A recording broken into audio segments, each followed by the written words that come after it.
বাসায় এত পরিমাণে মশা হয়েছে, মশার অত্যাচারে মনে হয় যে বাসা ছেড়েই চলে যাই। আর গরমকালে মশা হবে এটা স্বাভাবিক, কিন্তু আমার বাসায় যেহেতু বেশ পরিমাণে গাছ আছে, যার কারণে মশাটা একটু আমরা বেশি দেখতে পাই। তো গরমকালে আমি যেটা করি, ধূপ জ্বালিয়ে দিই। এভাবে হাঁড়ির মধ্যে, গ্যাসের চুলায় কিন্তু আমি করছি এটা। ডিরেক্টলি ধূপ পাতিলের মধ্যে দিয়ে দিয়েছি আর খুব হালকা জালে এটা রেখে দেব। ধীরে ধীরে পুরো বাড়ি ধোঁয়া দিয়ে ভরে যাবে। ধূপের ধোঁয়া কিন্তু আমার খুব ভালো লাগে।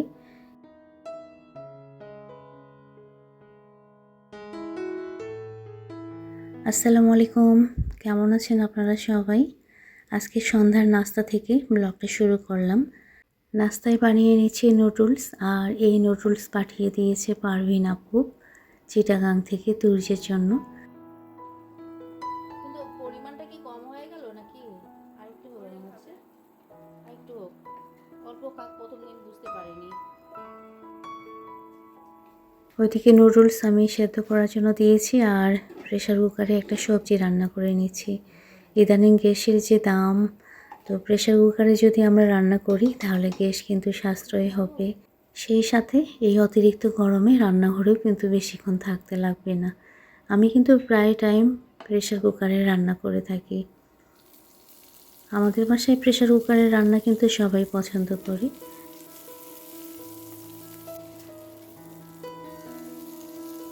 রান্না করা মুরগির মাংস তুরাবিকে বললাম একটু কেটে দিতে, তো মাংস দিয়েই রান্না করব। পারভিন আপু বলেছিল যে এই নুডলসটা মুরগির মাংস দিয়ে রান্না করলে খেতে বেশি ভালো লাগে। আরেকটা নুডলস পাঠিয়ে দিয়েছে ড্রাগন নুডলস, সেটা নাকি বিফ দিয়ে রান্না করলে খেতে ভালো লাগে। তো ওটা একদিন রান্না করব, যেদিন গরুর মাংস রান্না করব সেদিন। তো নুডলসের মধ্যে আমি একটু আলু দিয়ে দিলাম। এটা না দিলেও চলতো, কিন্তু কি হয়েছে, যেহেতু এই নুডলসটা আগে কখনো রান্না করা হয়নি, যার কারণে আমি অল্প একটু সেদ্ধ করে নিয়েছি। তো দেখলাম যে বেশ কম হয়ে যাবে, সবার হবে না, যার কারণে একটু আলু দিয়ে দিয়েছি। আর তুর্য আলু পছন্দ করে। নুডলসটা যদিও অনেক মোটা, কিন্তু খেতে ভালোই ছিল, একদম পাস্তার মতো লাগছিল।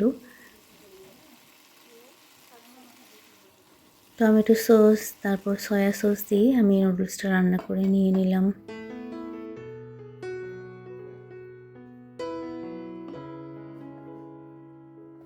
এদিকে ধূপ যে জ্বালিয়েছিলাম সেটার ধোঁয়া কিন্তু পুরো বাড়িতে ভরে গিয়েছে। আর ধূপের সেন্ট আমার খুব ভালো লাগে।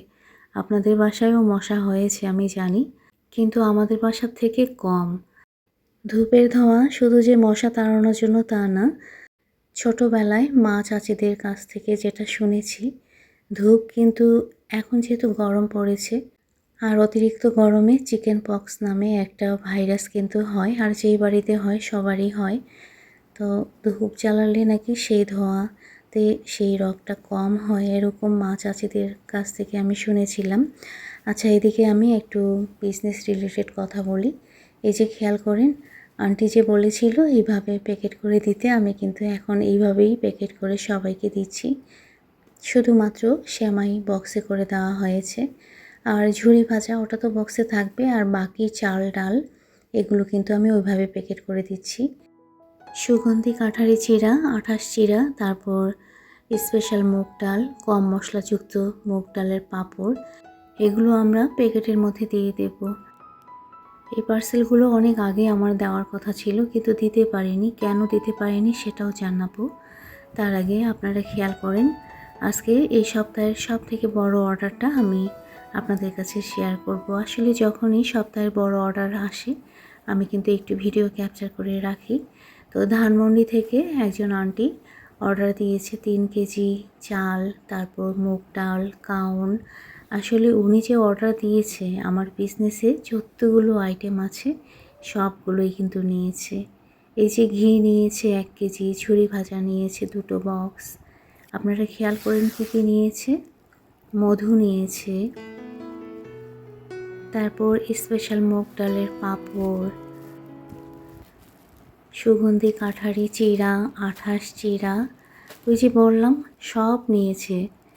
কোনো আইটেমই বাদ রাখেনি। সেমাই নিয়েছে, তারপর চাদর নিয়েছে। এই একটাই চাদর কিন্তু আমার কাছে ছিল, তো আন্টি আবার এটাই পছন্দ করেছে। এখন কিন্তু আমার হাতে আর কোনো চাদর নাই।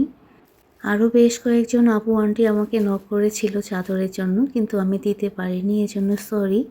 1 সপ্তাহ পরে নতুন চাদরের কালেকশন নিয়ে ইনশাল্লাহ আবার আমি আপনাদের কাছে কিছু চাদর শেয়ার করব।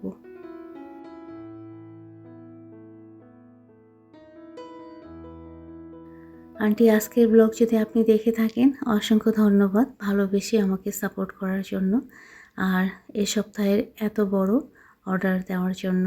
ভালো থাকবেন সব সময়। এদিকে রান্নাঘরে চলে এসেছি আমি। কত বড় বড় সজনে ডাঁটা নিয়ে এসেছি। আমাদের বাসায় সজনে ডাঁটা সবাই পছন্দ করে। আমি ঝটপট রান্না করে নেব।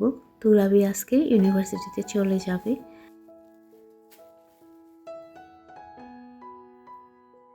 মাশাআল্লাহ, কত বড় বেগুন, একদম চাল কুমড়ার সাইজে।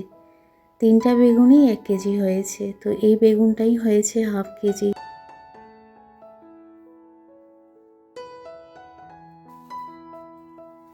আচ্ছা, আমার বিজনেসের আইটেমগুলো যে আমি দেখালাম, যারা আজকে প্রথম আমার ভিডিওটা দেখছেন, আপনারা হোয়াটসঅ্যাপে নক করলে আমি প্রত্যেকটার দাম সহ লিস্ট দিয়ে দেব।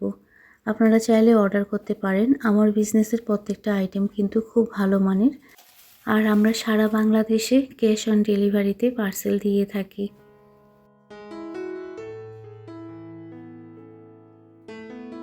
আদা রসুনের পেস্ট শেষ হয়ে গিয়েছে, তো আগে আমি আদা রসুন পেস্ট করে নেব, তারপর রান্নাবান্না তুলে দেব।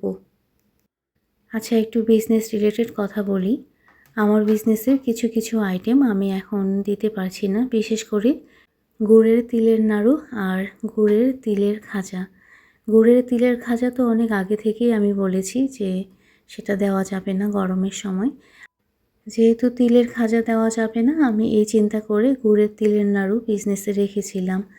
তো আমাদের কারিগর অসুস্থতার কারণে এখন তিলের নাড়ু সেভাবে বানানো হচ্ছে না।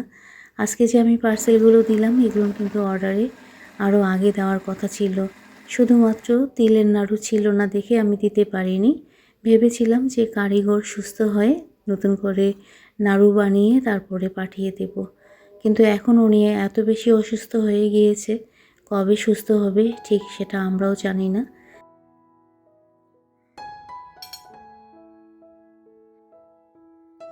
এজন্য পার্সেলগুলো দিতে আমার একটু লেট হলো। আর যাদেরকে আমি গুড়ের তিলের নাড়ু দিতে পারিনি, আবারও সরি বলছি। অনেক আপুরা অর্ডার ক্যান্সেল করেছে, আবার অনেক আপু আন্টিরা বলেছে যখন গুড়ের তিলের নাড়ু আসবে তখন পাঠিয়ে দিতে।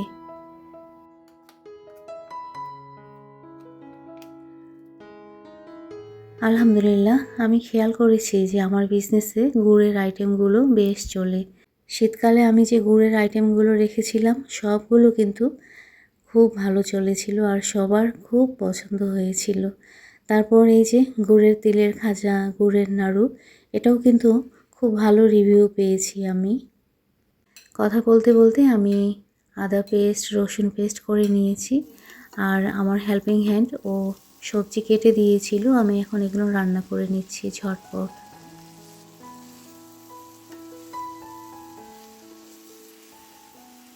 তুরাবি 12টার পরে যাবে, যার কারণে আমি একটু ঝটপট রান্না করে নিচ্ছি। আজকে ওর পছন্দেরই রান্না করব।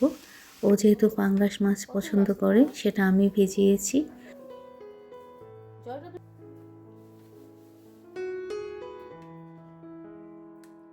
আমার গত ব্লগটা ছিল বাবার জন্মদিনের উপরে, তো সেই ব্লগে অনেকেই বাবাকে উইশ করেছেন, বাবার জন্য দোয়া করেছেন। এজন্য অসংখ্য ধন্যবাদ আপনাদেরকে। অনেক আপু আন্টি তো হোয়াটসঅ্যাপে ফোন করেই বাবাকে উইশ করেছেন। এদিকে মাছ আমি ম্যারিনেট করে রাখছি। দেখেন, খেয়াল করেন কিভাবে মা বলতো এভাবে মাছ যদি ম্যারিনেট করে রাখা হয় তাহলে মাছের ভিতরে লবণ ঢোকে।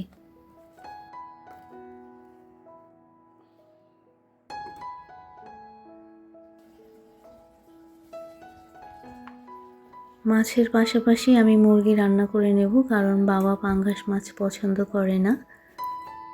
গত ব্লকে বাবা অনেক হেসেছিল, সেটা আপনারা খেয়াল করেছেন। আসলে একটা বয়সে বাবা মারা কিন্তু সন্তানের কাছে দামি দামি গিফট চায় না, চায় শুধু ভালোবাসা আর কেয়ারিং। বাবার জন্মদিন উপলক্ষে আমরা যে বাসায় আয়োজন করেছিলাম, সেটার থেকে বাবা বেশি খুশি হয়েছে যে আমরা মনে রেখেছি যে বাবার আজকে জন্মদিন।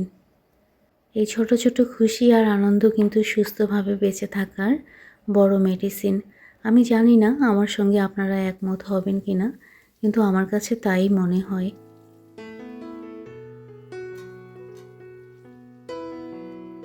প্রত্যেক পরিবারের মধ্যে, সংসারের মধ্যে কিন্তু পারিবারিক যে একটা দ্বন্দ্ব সেটা কিন্তু থাকে। কারোটা প্রকাশ হয়, কারোটা হয় না। এই কথাগুলো কেন বলছি সেটা আমি একটু পরেই বলছি। ও আচ্ছা, এদিকে কথা বলতে বলতে আমি কিন্তু রান্না তুলে দিয়েছি। আগে তো রাবির পছন্দের মাছ রান্না করে নিচ্ছি। আর এই পর্যায়ে এসে গত ব্লগে ইমতিয়াজ হিমু আপু কমেন্ট করেছিল, সেই কমেন্টটা পড়ব। অনেক দিন পর আজকে আমি কমেন্ট পড়ব। ইদানিং আমি এত ব্যস্ত হয়ে গিয়েছি, আপুদের কমেন্ট আমি পড়ি, কিন্তু সেই কমেন্ট যে আমি স্ক্রিনশট করে রেখে তারপরে খাতার মধ্যে তুলব সেই সময়টাই পাই না, যার কারণে পড়া হয়নি। তো গত ব্লগে ইমতিয়াজ হিমু আপু কমেন্ট করেছিল। তো আপুর কমেন্টটা ছিল, আপু আমার মনটা এত খারাপ, মাঝে মাঝে মনে হয় কিছু মানুষের জন্মই হয় শুধু কষ্ট পাওয়ার জন্য। সব কিছু ভুলে নিজেকে নিজের মতো রাখতে চাই, কিন্তু পারি না, বারবার হেরে যাই।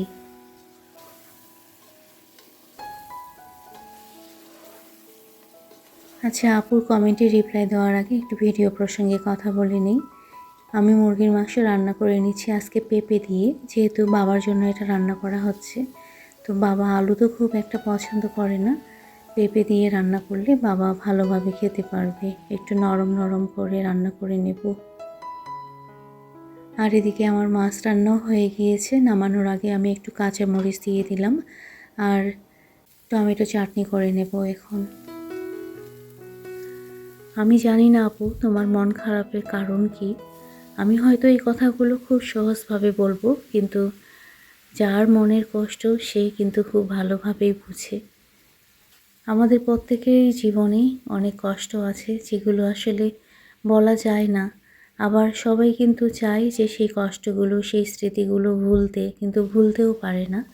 আসলে আমরা চাইলেও কিন্তু কতগুলো কষ্ট স্মৃতি কখনো আমাদের জীবন থেকে মুছে ফেলতে পারি না। হয়তোবা পরিবারের কথা চিন্তা করে, সমাজের কথা চিন্তা করে অনেক সময় নিজের মনের কষ্ট, নিজের ভালো লাগাকে আমরা ইগনোর করি, কিন্তু মনের মধ্যে সেই যন্ত্রণা থেকে যায়। যার কারণে নতুন করে কেউ যদি কষ্ট দেয়, সেই পুরনো স্মৃতি জেগে ওঠে। এদিকে আমি ছাদের গাছের মিষ্টি কুমড়োর শাক রান্না করে নিচ্ছি চিকন করে আলু কেটে। যাই হোক, আপুর শেষ লাইন ছিল যে সব কিছু ভুলে নিজেকে নিজের মতো রাখতে চাই, কিন্তু পারি না, বারবার হেরে যাই। আসলে আপু, তুমি যদি হেরে যাও তাহলে তারা তো জিতে যাবে, যারা চায় যে তুমি হেরে যাও। কিছু কিছু মানুষ আছে যারা সব সময় চেষ্টা করে অন্যকে কষ্ট দিতে আর ছোট করে দেখতে। তো পারতপক্ষে এইসব মানুষের কাছ থেকে দূরে থাকবে, কারণ এরা কখনোই অন্যের সুখ আর সাকসেস স্বাভাবিকভাবে নিতে পারে না। আল্লাহর উপরে আস্থা রাখো আর তুমি তোমার বেস্ট দেওয়ার চেষ্টা করো। ইনশাল্লাহ তুমি একদিন তোমার নির্দিষ্ট লক্ষ্যে পৌঁছাবে। ভালো থেকো আপু, নিজের প্রতি খেয়াল রেখো, সেই সাথে বিজনেসের প্রতি মনোযোগ দাও। তোমার যে অর্ডার আসে তুমি রেসপন্স করো না দেখে তারা আমাকে মেসেজ করে। তো আপু কিন্তু খুব ভালো মানের গুঁড়ো মশলা সেল করে, আপনারা চাইলে আপুর কাছ থেকে নিতে পারেন। আমি এর আগেও আপনাদেরকে বলেছি, আপনারা তো বাজার থেকে গুঁড়া মশলা নেন, বাজার থেকে না নিয়ে আপুর কাছ থেকে নিলে আপুর কিন্তু অনেকটা উপকার হবে। আসলে আমাদের মেয়েদের জীবন বড় বিচিত্রময়, এক এক সময় এক এক জায়গায় এক এক রকম। জীবনের চলার পথকে সহজ করার জন্য আল্লাহর দেওয়া সব পরীক্ষাকে যদি আমরা আলহামদুলিল্লাহ বলে অ্যাকসেপ্ট করি আর সেই পরীক্ষায় উত্তীর্ণ হওয়ার চেষ্টা করি, তাহলে কিন্তু জীবনটা অনেকটা সহজ হয়ে যাবে। আর আল্লাহ তো সুপরিকল্পনাকারী, উনি কখনোই বান্দাদেরকে নিরাশ করেন না। উনি সবার জন্য কিন্তু সুপরিকল্পনা করে রেখেছেন। আপনারা খেয়াল করেছেন আমি কিন্তু টমেটো চাটনির মধ্যে বেশ পরিমাণে কিশমিশ দিয়েছি, চাটনির মধ্যে কিশমিশ, আলু বাখরা, তারপর কাজু বাদাম, কাঠবাদাম দিলেই কিন্তু খেতে বেশ ভালো লাগে। তো আমি শুধুমাত্র কিশমিশ দিয়েছি, কারণ বাদাম যদি দিয়ে থাকি তাহলে বাবার খেতে অসুবিধা হবে। আজকেও বাতাস আছে, তার সঙ্গে কিন্তু রথ আছে, আবার মেঘ আছে। আচ্ছা, ভিডিওর এই পর্যায়ে আমি জানি না আমার সঙ্গে কে কে আছেন। যারা এখনও আমার ভিডিওতে লাইক করেনি, প্লিজ ভিডিওতে একটা লাইক করে দিন, আর ভিডিও রিলেটেড একটা হেলদি কমেন্ট করে দেবেন। আর আমার বিজনেসের আইটেমগুলো নেওয়ার জন্য অবশ্যই আমাকে হোয়াটসঅ্যাপে নক করবেন, কারণ আপনাদের সহযোগিতা ছাড়া আমিও কিন্তু নির্দিষ্ট লক্ষ্যে পৌঁছাতে পারবো না। বিশেষ করে এই যে আমার অনলাইন বিজনেস, এটা ধরে রাখার জন্য আপনাদের সহযোগিতা খুব বেশি প্রয়োজন। তুরাবি রেডি হয়ে নিয়েছে, আমি তুরাবির সঙ্গে তুজ্জকে বললাম তুমিও যাও আপুর সঙ্গে। আজকে আমি ইমতিয়াজ হিমু আপুর কমেন্টের কথা বলতে বলতে কি কথা বলেছি জানি না। যদি কথার মাঝে কোনো ভুল ত্রুটি থাকে তাহলে ক্ষমা দৃষ্টিতে দেখবেন।